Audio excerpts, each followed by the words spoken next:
بسم اللہ الرحمن الرحیم۔ السلام علیکم پیارے دوستو۔ حضرت علی رضی اللہ تعالیٰ عنہ کی پیدائش 13 رجب یعنی کہ 15 ستمبر 601 عیسوی جمعے کے دن کعبہ یعنی کعبہ شریف کی چار دیواری کے اندر ہوئی۔ آپ کے والد ابو طالب اور والدہ حضرت فاطمہ بنت اسد ہے۔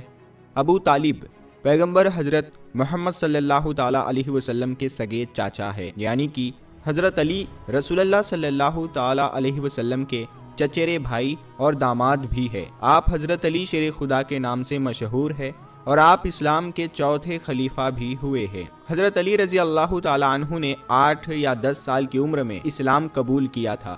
بچوں میں سب سے پہلے اسلام قبول کرنے والے حضرت علی ہے، اور قبول اسلام سے پہلے حضرت علی نے کبھی بھی بت پرستی نہیں کی، کیونکہ آپ بچپن سے ہی حضور صلی اللہ تعالیٰ علیہ وسلم کی تربیت میں تھے۔ دوستو، جب حضرت علی کی پیدائش کا وقت قریب آیا تو تاریخ گواہ ہے کہ 11 رجب کے دن حضرت علی شیر خدا ان کی والدہ بی بی فاطمہ بنت اسد کعبہ شریف کے پاس گئی اور کعبہ کی دیوار پر اپنا ہاتھ رکھ کر کہنے لگی، اے اللہ، اپنے ولی کا ظہور فرما۔ اتنا کہنا تھا کہ خانہ کعبہ کی دیوار ہلنے لگی اور اس کے اندر ایک درار آ گئی اور حضرت علی کی والدہ کعبہ شریف کے اندر داخل ہو گئی۔ یہ منظر حضرت عباس ابن عبد المطلب دور سے اپنی آنکھوں سے دیکھ رہے تھے۔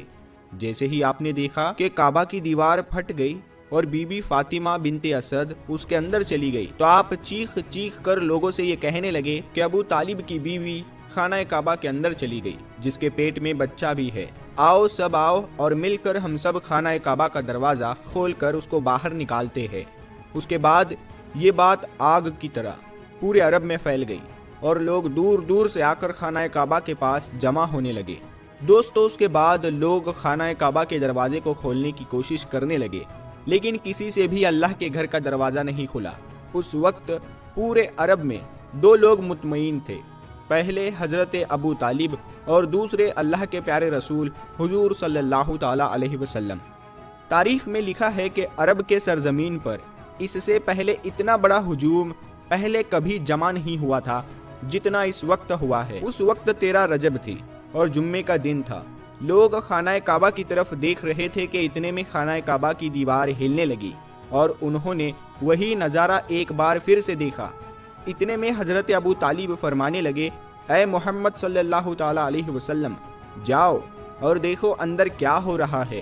اور اس کے بعد پیغمبر حضرت محمد صلی اللہ تعالیٰ علیہ وسلم خانہ کعبہ کے اندر گئے تو آپ نے دیکھا کہ بی بی فاطمہ بنت اسد کی گود میں ایک بڑا نورانی بچہ ہے اور اس بچے کے نور سے پورا کعبہ شریف چمک رہا ہے۔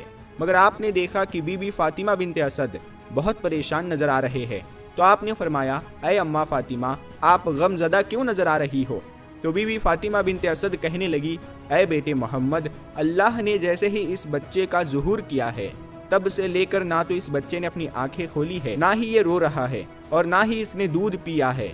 دوستو، اس کے بعد اللہ کے رسول صلی اللہ تعالیٰ علیہ وسلم مسکراتے ہوئے جیسے ہی بچے کو اپنے گود میں اٹھایا تو وہ بچہ مسکراتے ہوئے اپنی آنکھوں کو کھولنے لگا۔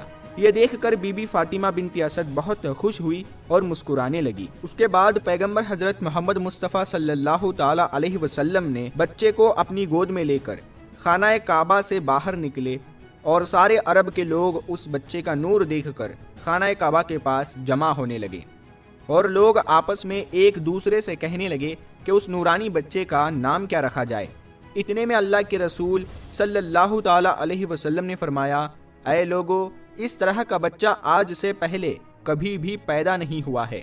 اس بچے کی ولادت افضل ہے، اعلیٰ ہے، اسی لیے اللہ کی مرضی یہی ہے کہ اس کا نام علی رکھا جائے، یعنی کہ وہ بلندی جس بلندی پر آج تک کوئی بھی نہ پہنچ پایا ہے۔ بس اتنا سننا تھا کہ لوگوں میں یا علی کی صدائیں گونجنے لگی۔ اس کے بعد ابو طالب علی کو اپنی گود میں لے کر اپنے گھر کی طرف جا رہے تھے۔ پھر راستے میں ان کو ایک منافق ملا جو کہنے لگا، اے ابو طالب، وہ رسم نہیں کرو گے جو ہر بچے کے ساتھ کی جاتی ہے۔ دوستو، ہم آپ کو بتا دیں کہ اس وقت مکہ میں یہ رواج تھا کہ پیدا ہونے والے بچے پر سانپ کو چھوڑا جاتا تھا۔ اگر سانپ بچے کو مار دیتا تو وہ کہتے تھے کہ یہ بچہ اپنے باپ کی اولاد نہیں تھی، لیکن اگر وہ سانپ بچے کا کچھ بھی نہیں بگاڑ پاتا